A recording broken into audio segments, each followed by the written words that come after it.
ห่วงไข่ใหญ่ห่วงไข่ใหญ่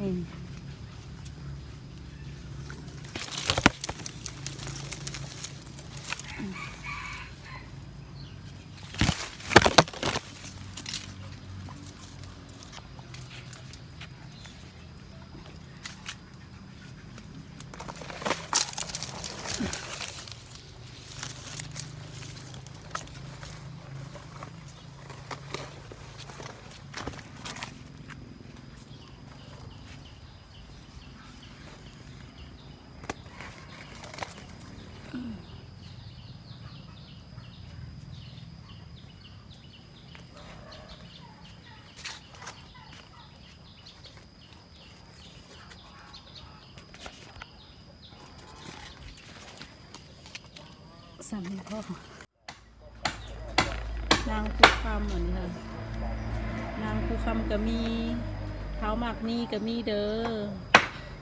เท้าหมักมียังบ่ได้มีมากก็เลยบ่ได้ถ่ายให้เบิ่งนางคูคำคู่กับผ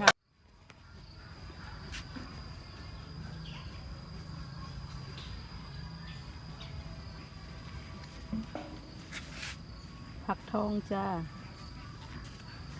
มันสำปะหลังมันสำปะหลังมันต้น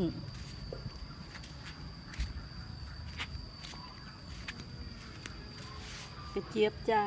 กระเจี๊ยบกระเจี๊ยบ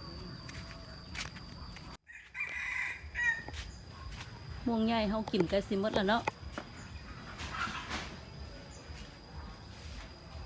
ใกล้จะหมดแล้ว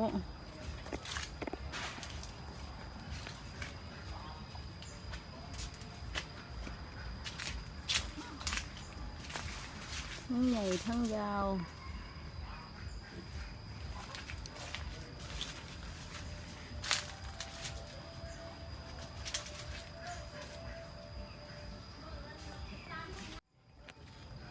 ดอกข่าออกมาอีกแล้วดอกข่าใกล้จะได้กินดอกข่าอีกแล้วมื้ออื่นเรากลับอีกแล้วดอกข่าน้อยมาอีกแล้วจ้าทั้งเพชรทั้งหวานจ้าดอกขน้อยจ้า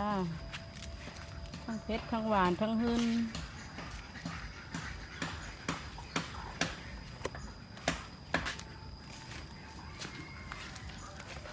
ปลานางเลิศนางเลิศเกษตรงามเลิศวิไลเลิศสีบุญเลิศเลิศวิไลงามหลายงามหลายสีบุญเลิศเลิศวิไลงามแท้งามว่านางเลิศเพิ่น